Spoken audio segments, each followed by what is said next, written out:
These people are efficient, professional, compulsive consumers. They think of that as their national pride. It's their civic duty. Consumption. It's the new national pastime. Fuck baseball. It's consumption. The only true, lasting American value that's left, buying things. Buying things. People spending money they don't have on things they don't need. Money they don't have on things they don't need. So they can max out their credit cards and spend the rest of their lives paying 18% interest on something that costs $12.50. And they didn't like it when they got it home anyway. Not too bright, folks. Not too fucking bright.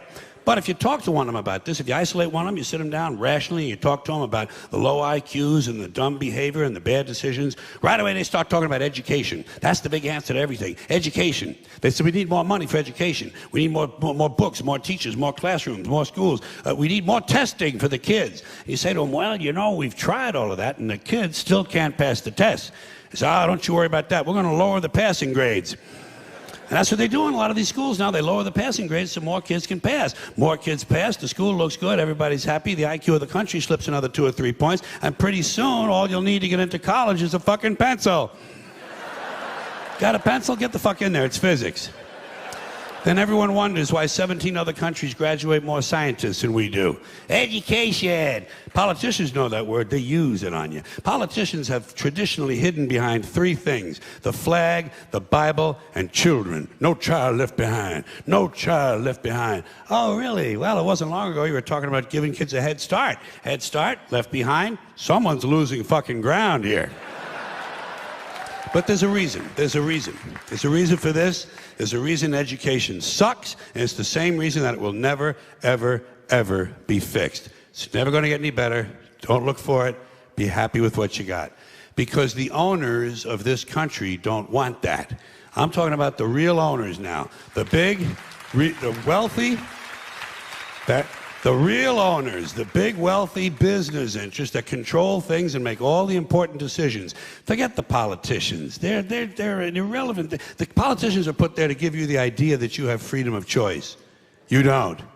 You have no choice. You have owners. They own you. They own everything. They own all the important land. They own and control the corporations. They've long since bought and paid for the Senate, the Congress, the state houses, the city halls. They got the judges in their back pockets, and they own all the big all the big media companies. So they control just about all of the news and information you get to hear. They got you by the balls.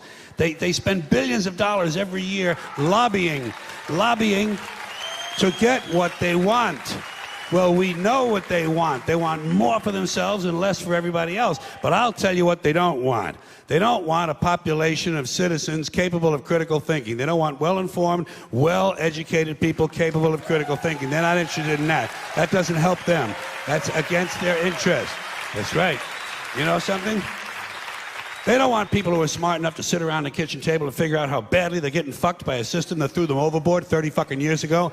They don't want that. You know what they want? They want obedient workers. Obedient workers. People who are just smart enough to run the machines and do the paperwork, and just dumb enough to passively accept all these increasingly shittier jobs with the lower pay, the longer hours, the reduced benefits, the end of overtime, and the vanishing pension that disappears the minute you go to collect it. And now they're coming for your Social Security money. They want your fucking retirement money. They want it back, so they can give it to their criminal friends on Wall Street. And you know something? They'll get it. They'll get it all from you sooner or later, because they own this fucking place. It's a big club, and you ain't in it.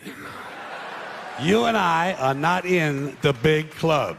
And by the way, it's the same big club they use to beat you over the head with all day long when they tell you what to believe. All day long, beating you over the head in their media, telling you what to believe, what to think, and what to buy. The table is tilted, folks. The game is rigged. And nobody seems to notice. Nobody seems to care. Good, honest, hard-working people, white collar, blue collar, doesn't matter what color shirt you have on. Good, honest, hard-working people continue. These are people of modest means. Continue to elect these rich cocksuckers who don't give a fuck about them. They don't give a fuck about you. They don't give a fuck about you. They don't care about you at all. At all. At all. Yeah. You know? And nobody seems to notice, nobody seems to care. That's what the owners count on, the fact that Americans will probably remain willfully ignorant of the big red, white, and blue dick that's being jammed up their assholes every day. Because the owners of this country know the truth. It's called the American dream, because you have to be asleep to believe it.